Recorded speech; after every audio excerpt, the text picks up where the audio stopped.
Hi everyone, it's Kelly from Soy and Shea and thank you for joining me. Today I'm going to be making one of 3 custom loaves of soaps for wedding favours. The customer has approached me saying that her wedding colours are a dusky rose and lavender. She wanted a sweet floral fragrance. She really liked the swirls that were in the red tea and lychee soap and the honeybee soap. And she also liked the idea of having some dried botanicals on the top of the soap to decorate it with. So I went back to her with about 4, maybe 5 different fragrance choices that we could try and achieve this look with. And she came back to me asking if I could do 3 different loaves of soap and picked out the 3 fragrances she wanted. So today we're going to make the first of those 3 and it's going to be in Peony Rose. And Peony Rose has notes of rose, lavender, green tea and jasmine. And we're going to decorate the top with all 4 of those botanicals. So let's go get started. In my bucket I have the oils all melted and ready to go down to room temperature, and I have my lye water solution here in this jug. I'm going to pour it down the stick blender just to prevent any splashback, and then I'm going to mix it up to a very light emulsion so that we try not to accelerate the trace when we add in our floral fragrance oil, and then I'll be splitting it out for the colours.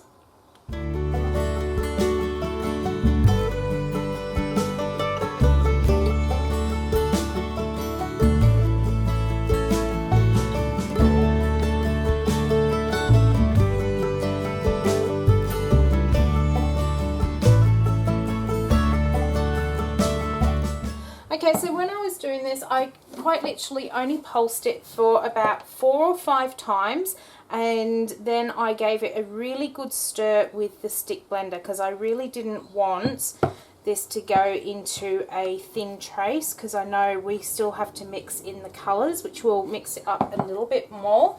When I do it this way, I know that I'm okay once you can no longer see any oil streaks through your solution on here. Then you know that you're pretty much right to go, that you can start splitting it out, and then any extra sort of mixing that you do to put your colours in should finish that emulsification off.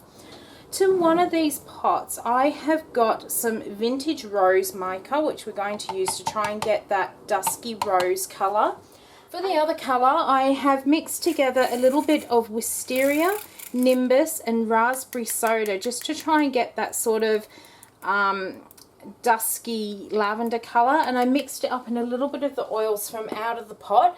The reason I did that was because I was trying to get as close as possible to the colours that she's sent through to me, and I've just poured that into the wrong pot. Okay, so I've just poured that into the wrong pot while I was telling you all about that. So what I'm going to do is just try and siphon off some of this white, holding back where I've tipped that mica in, so I can actually still end up with white. I can just see that purple starting to sneak back through. So as I was saying, I mix it up in that olive oil first to make sure that I am getting a colour close to what I'm trying to achieve. You can just see that that purple's now starting to come through. I think I can get just a little bit more white off here.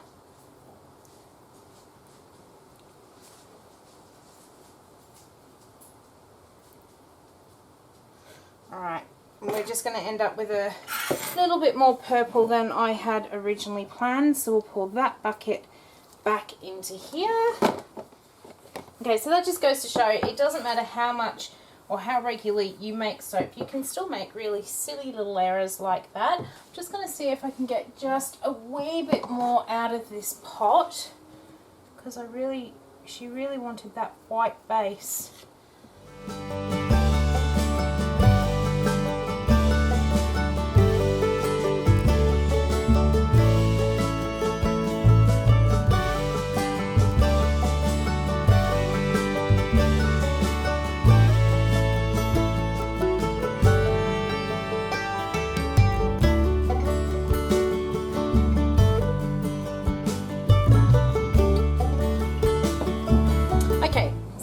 Let's get back to it.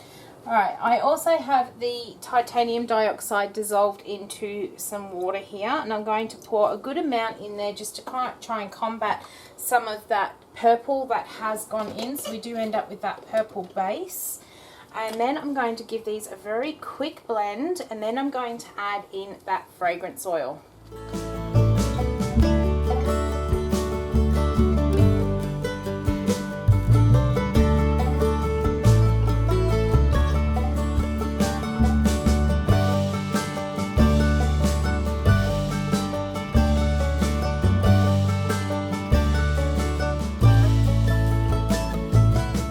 Start by hand stirring this in just to see, and just in the one color to see what happens. It doesn't appear to be rising. The smell as it's just hit that soap batter is absolutely amazing. I am going to pour in just a wee bit more. That's better. And I think I am going to be right to pour this into the other two fragrances here. So let's get some in there and some in there. We're going to mix that up, and then I'm going to start pouring into my mold. Now, even though I haven't been able to use all of that purple that is in that pot, it's not too bad. Usually my mold to make a flat soap takes the 1.7 kilos of oils, and I've actually weighed it out at 2.5, so I've got plenty of oil here. I was just going to do a high top. So I think this has gone a little bit too grey, so what I'm going to do is just add in a little bit more purple mica just to get it a little bit more purple. But because I don't want to stick blend that, I'm going to put some mica into my little pot here and just put in a touch more oil, not too much but just enough that I can blend it down. All that will actually happen by doing it that way is adding a little bit more oil into the super fat of my soap, so it's not a terrible thing to have to do it this way. So I'm just going to add, and it just means I don't have to put the stick blender in. I can blend that mica back through into that soap batter a lot easier. I can see this is starting to now thicken a little bit, so we're going to start getting this poured. Alright, so we'll just grab the soap mold here. The sun has just moved a little bit, so we'll pull the blind down a bit more. I'm going to start by pouring in a good majority of this white.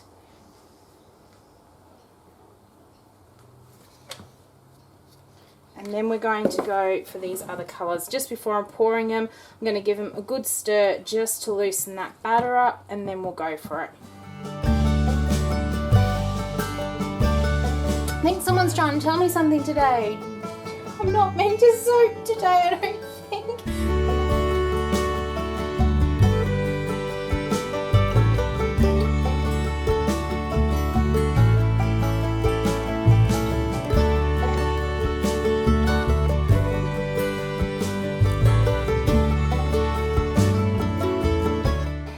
We'll get the hanger through here just to try and get the swirl going. I was expecting this to accelerate on me because it is a floral, but I wasn't expecting to put the wrong colours in the bucket, miss the mould, make a complete mess. But that's all the fun of making soap, I suppose. So let me get these other buckets scraped out, and I think we may have more than enough here that I can make a couple of little sample ones up too.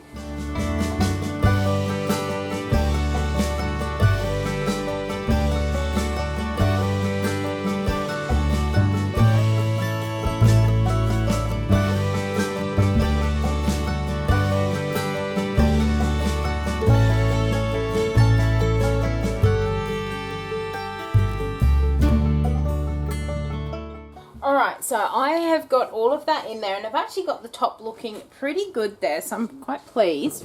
What I'm going to do before I put my botanicals on the top, I'm going to give this a spritz with some rubbing alcohol, and I've got 100% rubbing alcohol, and that is just to try and stop any of the soda ash that may form around my botanicals here. And now what I'm going to do is I'm going to put the botanicals on here. What I have in my cup, we have a mix of jasmine, we've got the rose petal leaves, there's a bit of lavender, and there's also a bit of green tea mixed in there. And what I'm going to do, when we cut this soap, she only wants half sort of bars, so I'll be cutting it down the middle and then cutting it into my usual size bars.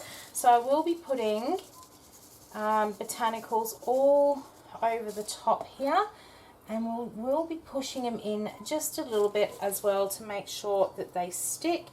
And I think I'm going to be better off actually sprinkling them on by hand rather than tipping them out the cup, because the way everything else has gone today, I'm likely to end up with the flowers all in one spot. So what we might also do, I do have a little fork here. I am going to actually push them just over onto the one side, so that when we cut them down the middle, the flowers don't drag through the soap.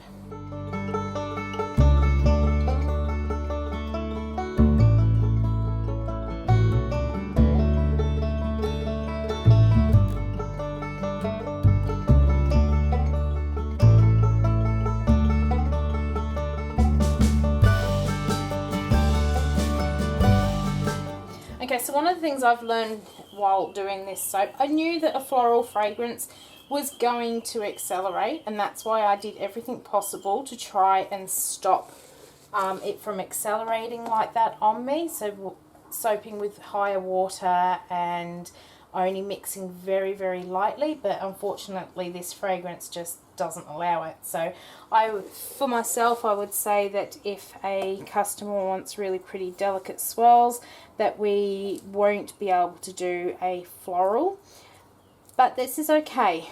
I'm actually making this soap on the 31st of October, so Halloween, and this is her wedding's not till January, which is why the video is being shown so much later. Whenever I do a custom soap, I always ask my customers first if I can film the making of their soap, and then I never show it until after their event.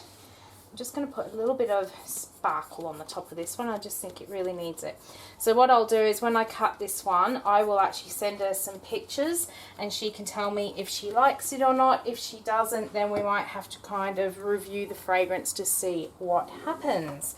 So as it is, it actually looks really quite pretty. So that's Peony Rose. I'm going to give it another quick spray with some alcohol just to hold that little spritz of the mica in there, and also to try and push those flowers a bit more into the soap so that they hold and don't all fall out tomorrow when we cut it.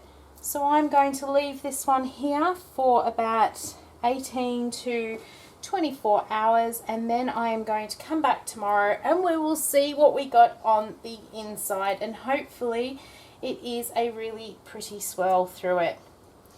We'll see you soon.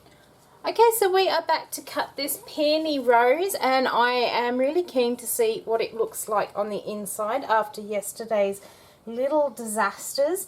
Now I'm actually going to lie this down so that the flowers are facing me. I tend to find if I've got stuff on the top and I put it on this side, the wires still manage to drag it through the soap. So I'm hoping that by putting it down on this side, we won't get any of the drag marks from those flowers. And we're going to cut this one first of all into the usual bars, and then I'm going to use the single bar cutter to then cut them down to the size that she is wanting. So we've got that all nicely lined up on the cutter here, and I'm just going to push straight down. And I can see some of the flowers are falling off, but most of them are staying. And almost through.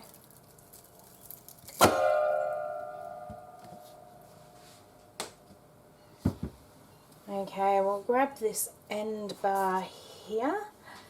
And that is actually a really pretty delicate swirl through it. So it's not quite the swirl that she had seen on the other soaps, but I think that is still very pretty. I will send some photos through to her so she can tell me if she does or doesn't actually like it. If she doesn't, then we'll try it again, but I'm pretty sure she will like them.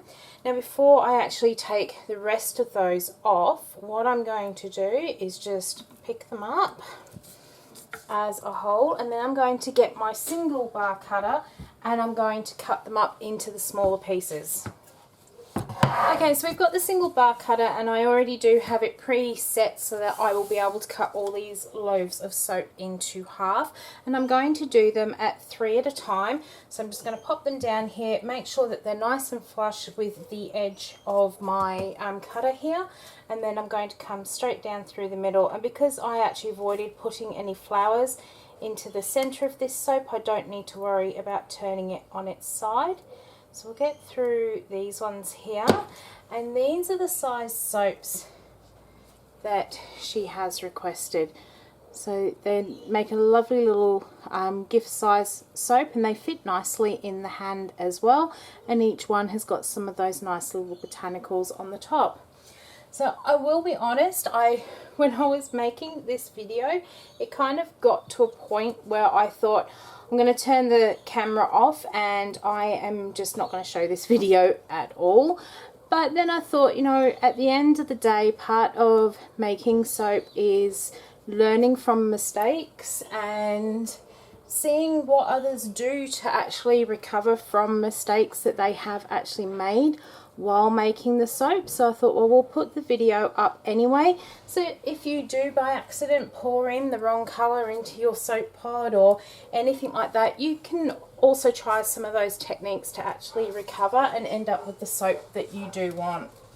So I'm going to keep cutting these soaps. I hope you have enjoyed watching me make this Peony Rose soap and that you've had a laugh at some of the comical errors that went on with this soap.